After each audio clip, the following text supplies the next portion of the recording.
Estás escuchando Susurros con Michelle, un rincón íntimo donde las palabras cobran vida. Respira profundo y déjate llevar. Gracias por estar acá. Comencemos. Mi dulce Audrina, escrita por Virginia Andrews, editada por Ann Patty y publicada en español por Plaza y James Editores.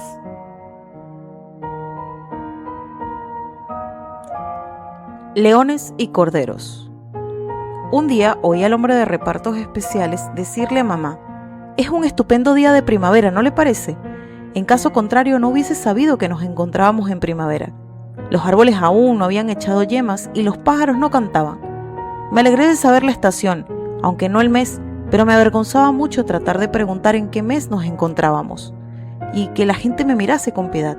No constituía una cosa especial el no conocer nada acerca del paso del tiempo, constituía una auténtica locura.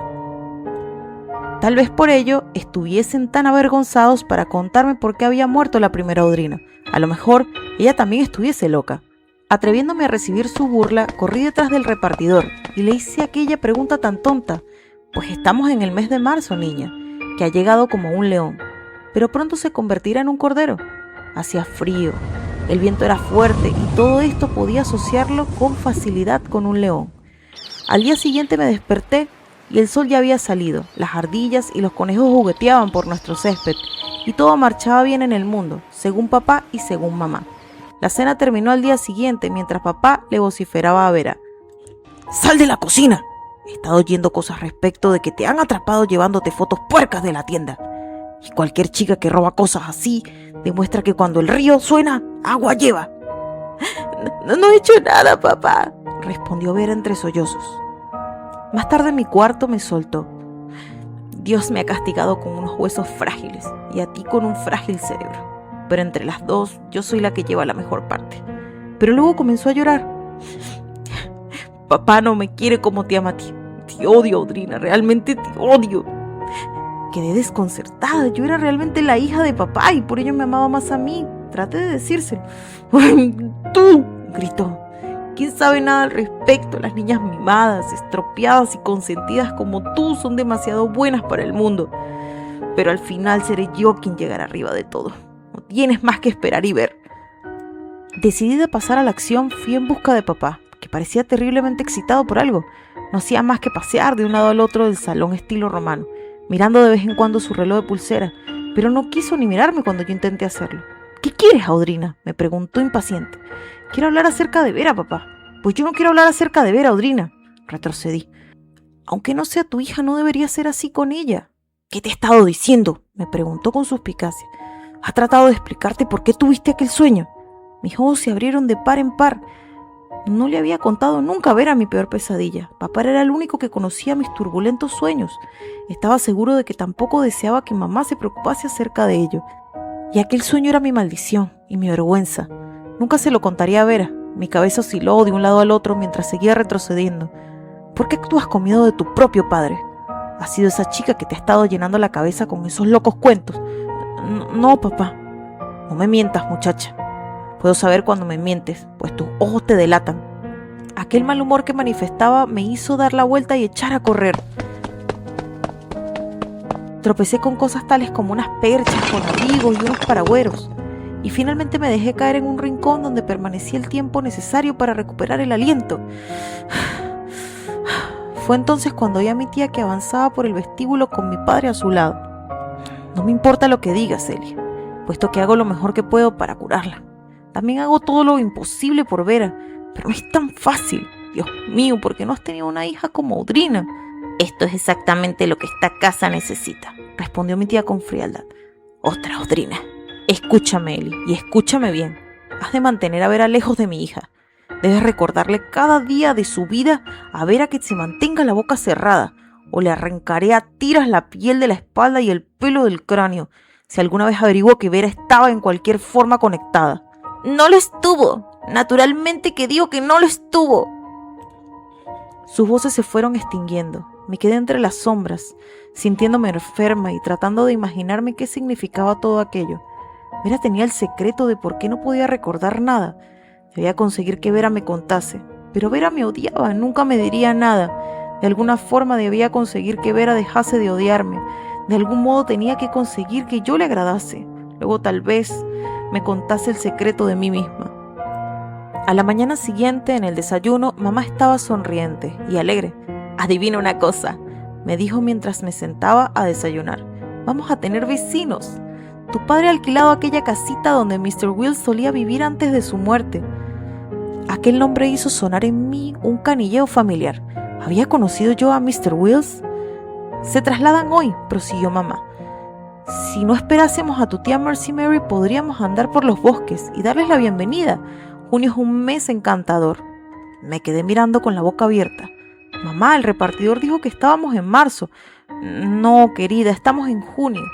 El último repartidor que llegó por aquí fue hace meses».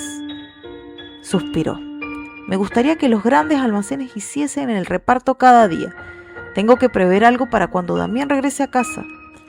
Toda la alegría que había sentido ante la perspectiva de tener vecinos quedó estropeada por mi desconyutada memoria. Vera entró, cojeando la cocina, lanzándome una mirada de inteligencia antes de dejarse caer en una silla y pedir bacon, huevos, tortitas y buñuelos. «¿Te he oído decir que vamos a tener vecinos, mamá?» «¿Mamá? ¿Por qué llamaba a mi madre de aquella manera?» Le lancé también otra mirada significativa. Traté de que mamá no la viese. Tenía un aspecto cansado, más bien turbada, cuando comenzó a preparar el paté de hígado de ganso para la fiesta. ¿Por qué se tomaba tantas molestias cuando aquella mujer estaba muerta? Y solo tía Elsbeth estaría allí para comérselo mejor cuanto preparase. «Ya sé quiénes son los nuevos vecinos», se burló Vera. «El muchacho que me regaló la caja de chocolates para el día de San Valentín. Me insinuó que se mudaría cerca de nosotros. Tiene 11 años, pero es tan grandote que parece de 13 o 14. Mi tía se precipitó en la cocina con su rostro largo, lúgubre y formidable. «Pues así también es demasiado joven para ti», bufó, haciéndome preguntar si Vera era realmente mucho más mayor de lo que pensaba. Dios santo, ¿por qué no conocía la edad de nadie? Yo sabía la mía. «No empieces a tontear acerca de él, Vera, o Damián nos echará las dos a patadas». «No tengo miedo de papá», respondió Vera con un aire de suficiencia. «Sé cómo tratar a los hombres. Un beso, un abrazo, una gran sonrisa y se derriten». «Eres una manipuladora, eso ya lo sé. Pero deja a ese chico tranquilo. ¿Me estás escuchando, Vera?» «Sí, madre», respondió Vera con su voz más desdeñosa. «Naturalmente que te estoy escuchando. Hasta los muertos te oirían. Y realmente no quiero un chico que solo tenga 11 años. Aborrezco de la forma que tenemos que vivir aquí, tan alejadas, donde no hay chicos, excepto esos tan estúpidos del pueblo». Papá fue el que entró a continuación, llevando un nuevo traje muy bien cortado. Se sentó, se colocó una servilleta debajo de la barbilla para que no pudiese mancharse de ninguna forma su corbata de pura seda. Si la limpieza se encontraba cerca de la divinidad, papá era un dios que anduviese por la tierra. «¿Estamos de veras en junio, papá?», pregunté. «¿Por qué preguntas eso? Al parecer ayer aún estábamos en marzo. Aquel hombre que trajo el nuevo vestido de mamá dijo que era el mes de marzo. Eso fue hace meses, cariño, muchos meses. Claro que estamos en junio. Mira las flores en todo su esplendor, el verdor de la hierba. Nota el calor que hace. No hay días así en marzo». Vera se comió la mitad de sus tortitas, luego se levantó y se dirigió al vestíbulo a recoger sus libros de la escuela. No había podido graduarse y debería pasarse 8 semanas de sus vacaciones asistiendo a la escuela de verano. «¿Por qué me sigues?», preguntó con una voz mordaz. Seguía firmemente determinada a conseguir que yo le gustase a Vera. «¿Por qué me odias, Vera?». «Oye, no tengo tiempo para hacer una lista de las razones». Su voz resultó arrogante. «Todo el mundo en la escuela cree que eres una persona extraña. Saben que estás loca». Aquella me sorprendió. «¿Cómo pueden saberlo si no me conocen?», se dio la vuelta y se sonrió. «Se lo he contado todo acerca de ti y tu forma rara de comportarte. Eso de quedarte en la sombra, cerca de las paredes y cómo gritas todas las noches.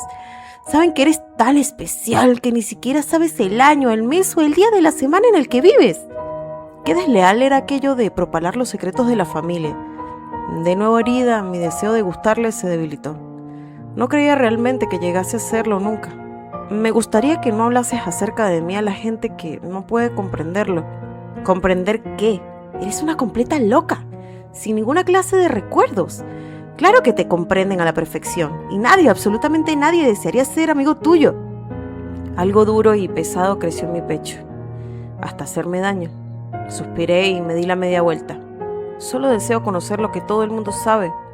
Eso, mi querida hermanita, es totalmente imposible para alguien que no tiene absoluto cerebro. Me di de repente la vuelta y grité: yo no soy tu hermana, preferiría estar muerta que ser hermana tuya. Mucho después de que Vera hubiese desaparecido por la polvorienta carretera, seguí de pie en el porche, pensando en que tal vez yo estuviese loca. Una vez más, a las 3, tía Mercy Mary llegó a sentarse en nuestro piano. Como siempre, mi tía y mi madre se turnaron para hablar por ella. El bourbon fue vertido en el humeante té caliente, y a mí me dieron mi taza de cola con 2 cubitos de hielo. Mamá me explicó que fingiese que era té caliente. Me senté incómoda, con mi mejor vestido blanco. Dado que papá no estaba, fui pronto olvidada mientras aquellas 2 mujeres achispaban y soltaban todas las frustraciones que habían retenido durante la semana. «Elsbeth», profirió mamá con voz chillona, después de algunos insultos acerca de la casa que amaba. «El problema es que estás malditamente celosa, porque nuestro padre me quisiese más a mí. Te sientas allí y profieres cosas tan horribles acerca de esta casa, pues desearías con todo el alma que te perteneciese a ti. Lo mismo que lloras por dentro cada noche, al dormir sola en tu cama o mientras yaces en ella intranquila y despierta. Una vez más, celosa porque yo siempre he conseguido lo que tú has deseado, cuando hubieras podido tener todo lo que poseo tal de haber mantenido cerrada tu boca». «Tú sí que sabes muy bien cómo abrir tu bocaza, Lucieta», ladró mi tía. «Toda tu vida vagando por este mausoleo y charloteando acerca de su belleza. Naturalmente, nuestro padre te dejó esta casa a ti, y no a mí. Me hacías vomitar al verte tan empalagosa. Te las has ingeniado para robarme todo cuanto deseaba. Incluso cuando venían los chicos a buscarme, tenías que estar tú allí sonriendo y filtreando. Incluso coqueteabas con nuestro padre, halagándole tanto que a su lado me hacías pasar por fría e indiferente. Pero yo hice todo el trabajo que hay por aquí y aún sigo haciéndolo. Tú preparas las comidas y crees que eso es suficiente. Pues bien, no es suficiente. Yo hago todo lo demás. Estoy ya asqueada y cansada de ser la esclava de todo el mundo. Y por si eso no fuese suficiente, estás enseñando a tu hija tus trucos. Indigna en extremo. El bello rostro de mi madre se encendió de ira. Sigue así, Elsbeth, y no tendrás ni un techo encima de tu cabeza. Ya sé lo que te mortifica, no creas que no lo sé. Desearías con todo el alma tener cuanto poseo. Eres una loca, y te casaste con un loco. Damian Adair solo deseaba la fortuna que creía que heredarías. Pero no se lo dijiste hasta que fue demasiado tarde para que se echase para atrás. El hecho de que nuestro padre no había pagado sus impuestos o no había hecho la menor obra de reparación en esta casa. Alegaste que te gustaba la luz de gas, pero la verdad es que sabías que la luz eléctrica le mostraría a Damián el mal estado en que se hallaba la casa. La cocina y esta habitación dominan nuestras vidas. La cocina es tan brillante que cuando entras aquí apenas puedes verlo. Ni ninguno de nosotros puede tampoco. Es tu lugar. Yo me habría mostrado honrada, y si llamas a la honestidad un defecto, en ese caso, por Dios, eres impecable. «Elsbeth», gritó una voz aguda desde el piano, «deja de ser tan desagradable con tu amada hermana». «Vete y cocínate a ti misma», aulló tía Elsbeth. «Mercy Mary», dijo mi madre con su voz más arrogante y majestuosa, «creo que será mejor que te vayas ya, dado que mi hermana no puede mostrarse amable con una invitada, o amable con su propia hermana, o con esta casa, o con cualquiera, ni siquiera con su propia carne y sangre. Creo que no existe razón para continuar con estos tés. Te digo adiós, con reluctancia, puesto que te he amado y aborrejo pensar en ti como una muerta. No soporto ver cómo se mueren las personas a las que quiero. Este ha sido mi esfuerzo más penoso por tenerte con vida». No miró a mi tía mientras añadía: «Elsbeth, ten la amabilidad de abandonar este cuarto antes de que digas algo que me obligue a odiarte aún más». Mamá parecía encontrarse al borde de las lágrimas, y su voz se quebró. ¿Se había ya olvidado de que esto solo era un juego? ¿Sería ya solo un juego para ella también, para mantener aún viva a la amada y primera Udrina? Llegó el miércoles por la mañana y estuve muy contenta de escribirme a mí misma una nota para recordarme que ayer había sido martes. Me la había escrito por la noche, por lo menos me imaginé que había descubierto un sistema para seguir el curso de los días. Mientras pasaba por delante del cuarto de mis padres, camino a la cocina, mi madre me llamó desde dentro. Se estaba cepillando su largo cabello con un antiguo cepillo de plata. Papá estaba inclinado cerca de la coqueta haciéndose el nudo de la corbata. Hacía con mucho cuidado todas las vueltas y giros. «Debes decírselo, Lucky», dijo papá con una voz suave. Tenía un aspecto tan feliz que parecía estar a punto de reventar. Mamá también se volvió sonriente hacia mí. Con ansia corrió a abrazarme y apoyarme contra la suavidad de sus pechos. Corazoncito, siempre te estás quejando de que no tienes a nadie con quien jugar, excepto Vera.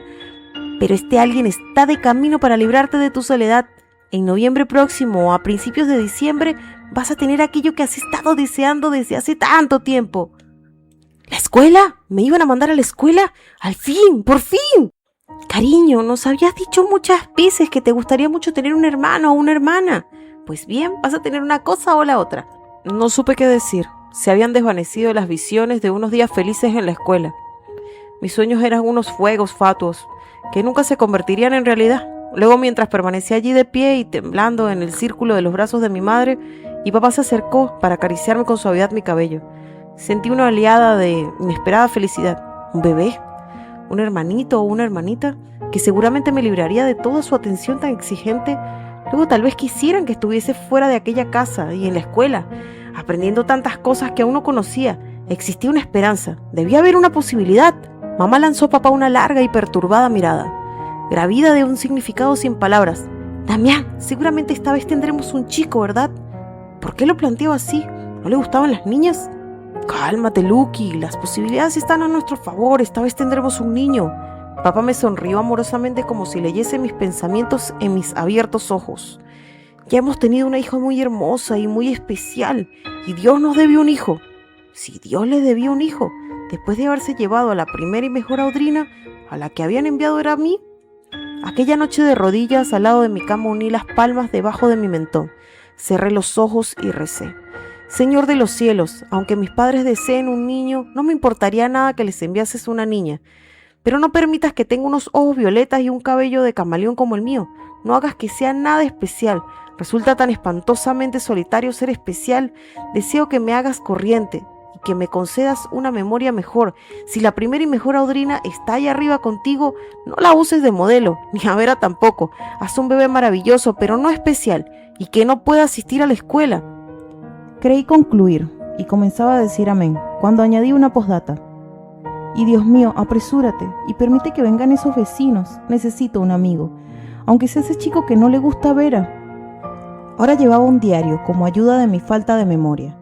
Aquel jueves mi tía y mi prima recibieron aquellas noticias, que yo ya conocía desde hace todo un día. Me hizo sentir especial el hecho de que mis padres me confiasen algo tan importante a mí primero. Sí, Eli, Lucky está embarazada de nuevo. ¿No es una noticia maravillosa?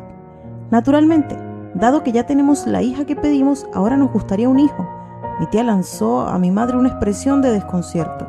Oh, Dios mío, respondió apagadamente. Algunas personas jamás aprenden. La palidez del rostro pastoso de Vera aún se acentuó más. El pánico pareció también disolver sus oscuros ojos. Entonces me casó mirándola y enseguida se enderezó antes de ponerse en pie. Me voy a casa de una amiga. No volveré a casa hasta que oscurezca. Se quedó allí, de pie, esperando que alguien pusiese objeciones, como todo el mundo lo hubiese hecho de haber yo pronunciado aquellas mismas palabras, pero nadie dijo nada, casi como si no les preocupase lo más mínimo que Vera regresase o no. Con aspecto hosco, Vera salió cojeando de la cocina. Me puse en pie de un salto para seguirla hacia el porche delantero. ¿A quién vas a visitar? Eso no es de tu incumbencia. No tenemos ningún vecino cercano y constituye un largo paseo ir a visitar los McCann. No te preocupes, respondió con voz ahogada y lágrimas en los ojos. Vuelve adentro y entérate de eso, del nuevo bebé. Yo me iré a visitar a mis amistades, que no te soportarían. Observé cómo cojeaba por la polvorienta carretera, preguntándome a dónde iría. Tal vez no fuese a ninguna parte, sino solo buscar un sitio donde llorar a solas. De regreso en la cocina, papá seguía aún hablando. La semana pasada trasladaron algunas de sus cosas a la casita, aunque solo empezaron a vivir allí desde ayer. Aún no los conozco personalmente, pero el corredor de fincas me ha contado que hace varios años vivían en el pueblo y que siempre han pagado puntualmente el alquiler. Y puedes pensar en ello, Lucky. Ahora tendrás una mujer viva a la que invitar a tus tés y podremos despedir a tía Mercy Mary. Aunque no hay duda de que disfrutas muchísimo imitando su cruel ingenio. Deseo que abandones ese juego. No resulta saludable para Audrina el ser testigo de algo tan pintoresco. Además, por cuanto sabes, Mercy Mary puede ser la gorda esposa de algún jefe africano y no estar muerta en absoluto. Tanto mi madre como mi tía se mofaron. No deseaban creer que ningún hombre pudiese desear a Mercy Mary.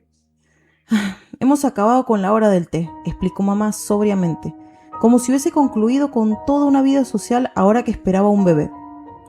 Papá, comencé en plan de probatura mientras me sentaba de nuevo en la mesa. ¿Cuándo vi por última vez a tía Mercy Mary aún viva? Inclinándose sobre la mesa, mi papá me besó en las mejillas. Luego puso su silla más cerca de la mía para que su brazo pudiese abrazarme los hombros. Mi tía se levantó para sentarse en la mecedora de la cocina, donde se dedicaba a hacer puntos sin parar, pero al cabo de unos segundos se mostró tan encolerizada con su labor que la tiró. Cogió un plumero y se puso a quitar el polvo de encima de las mesas de la habitación adyacente, manteniéndose siempre lo suficientemente cerca de la puerta como para poder escuchar. Hace ya muchos años que conociste a tía Mercy Mary. Es natural que no te acuerdes de ella. Corazoncito, deja de turbar tu cerebro con esfuerzos por recordar el pasado. El hoy es lo que cuenta, no el ayer. Los recuerdos son solo importantes para los viejos, los cuales ya han vivido la mejor parte de sus vidas y no tienen nada que mirar hacia adelante. Tú eres solo una chiquilla y tu futuro se alza amplio e invitador ante ti. Todas las cosas buenas se hallan por delante y no atrás. No puedes recordar cada detalle de tu primera infancia, pero tampoco puedo hacerlo yo. Lo mejor está aún por llegar, escribió algún poeta, y yo creo en ello. Papá se asegurará de que tengas solo un futuro de la mejor clase.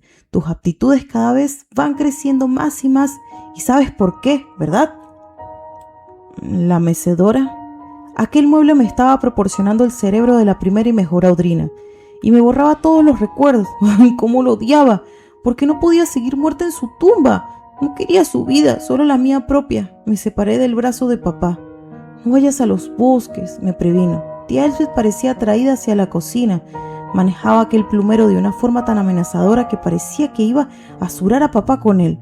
Mamá volvió sus ojos violetas hacia su hermana y dijo apaciblemente: «Realmente, Elspeth, estás levantando más polvo del que recoges». Una vez más me encontré afuera. Las palabras de papá continuaron rozando en mi cabeza. En realidad no me quería. La amaba a ella, a la primera y mejor, a la más perfecta Audrina. Durante el resto de mi vida tendría que aspirar a los niveles que ella había establecido. ¿Cómo podía hacer todo cuando ella había sido, puesto que yo era yo? Había estado planeando deslizarme por los bosques y visitar a nuestros nuevos vecinos, pero mi tía me hizo entrar y me mantuvo muy atareada durante toda la mañana, ayudándole a limpiar la casa. Mamá no se sentía bien, algo llamado mareos matinales. La hacían ir con frecuencia a los aseos y mi tía parecía complacerse cuando ella lo efectuaba, y musitaba para sí durante todo el tiempo acerca de los insensatos que se arriesgaban a las iras de Dios. Vera se presentó cojeando en la casa a eso de las 3, con un aspecto acalorado y agotado. Me lanzó una mirada mordaz y subió con gran ruido las escaleras. Decidí ir a comprobar qué estaba haciendo antes de deslizarme por los bosques, para conocer a nuestros vecinos. No quería que Vera me siguiese. Seguro se lo diría a papá y éste me castigaría. Vera no se encontraba en su cuarto, ni tampoco se hallaba en el mío, registrando mis cajones con la esperanza de encontrar algo que robar. Seguí buscando, confiando en sorprenderla. En vez de ello, fue Vera la que me sorprendió a mí. En el interior de la habitación de la primera Audrina, que por lo general papá mantenía cerrada con llave, excepto los días en que mamá limpiaba allí. Vera se encontraba sentada en la mecedora con aquel respaldo de lilas de agua, la mecedora mágica. Se balanceaba adelante y atrás mientras canturreaba, tal y como me obligaba papá a hacer tan a menudo. Por alguna razón me puso furiosa verla allí, aunque no estuviese atrapando las cualidades. Era Vera la que trataba de robárselas. «¡Sal de esa mecedora!», le grité. Con desgana se recuperó y abrió sus grandes y oscuros ojos, que relucían como los de papá. Sus labios se curvaron en un mohín de desprecio. «¿Me vas a hacer algo, niñita?» «Sí». Me sulfuré al máximo y entré en aquella espantosa habitación dispuesta a defender mi derecho a sentarme en aquella mecedora. Aunque no quisiese tener los dones de la primera y mejor Audrina, tampoco quería que los tuviese Vera. Antes de que pudiera hacer nada, Vera había saltado ya de la mecedora. Y ahora escucha esto, Audrina número 2. A la larga seré yo quien ocupe el lugar de la primera Audrina. Tú no tienes lo que ella tenía y nunca lo tendrás. Papá trata infatigablemente de hacer de ti lo que ella era, pero está fracasando y se empieza a percatar de ello. Esa es la razón de que me haya pedido que comience a emplear la mecedora, porque ahora desea que sea yo la que tenga las cualidades de la primera Audrina. No le creí, aunque alguna cosa frágil en mi interior se rompió y me dolió. Me vio débil y temblorosa. Tu madre tampoco te quiere, ni de lejos, como amaba la primera Audrina. Finge amor hacia ti, Audrina. Lo simula. Luego, en un ciego impulso, traté de golpearla. En aquel momento prefirió mantenerse firme, y si no lo hubiese previsto, también mi puño no la hubiese tocado, pero en realidad la alcancé en la mandíbula. Cayó hacia atrás sobre la mecedora que se precipitó sobre ella. Seguramente su caída no le había hecho tanto daño como indicaban sus profundos aullidos de dolor. Tía Elsbeth se presentó a la carrera. ¿Qué le has hecho a mi hija?, gritó apresurándose a ayudar a Vera a ponerse en pie. Una vez lo hubo conseguido, se dio la vuelta hacia mí y me abofeteó. Rápidamente me zafé de su segundo golpe. Oí a Vera chillar. «Madre, ayúdame, no puedo respirar». «Claro que no puedes respirar», le contestó mi tía con impaciencia. Pero un viaje a la sala de urgencias demostró que Vera tenía 4 costillas rotas. Los hombres de la ambulancia asestaron a mamá y a mi tía miradas de irrisión, como si sospecharan que era imposible que Vera se estuviese siempre lastimando a sí misma. Luego me miraron a mí y sonrieron débilmente. Aquella noche fui enviada a la cama sin cenar. Papá no se presentó en casa hasta tarde porque tenía una reunión de negocios y mi mamá se retiró temprano, dejando encargada de todo a mi tía. Durante toda la noche escuché a Vera quejarse, jadear, boquear mientras trataba de dormir. Doblada sobre sí misma como una viejecita, se presentó en mi cuarto en medio de la noche y sacudió su puño en mi rostro. «Algún día derribaré esta casa y a todo el mundo que se encuentre en ella», silbó con voz asesina. «Y tú serás la primera en caer. Recuerda esto, aunque no recuerdes nada más, la segunda y peor Audrina».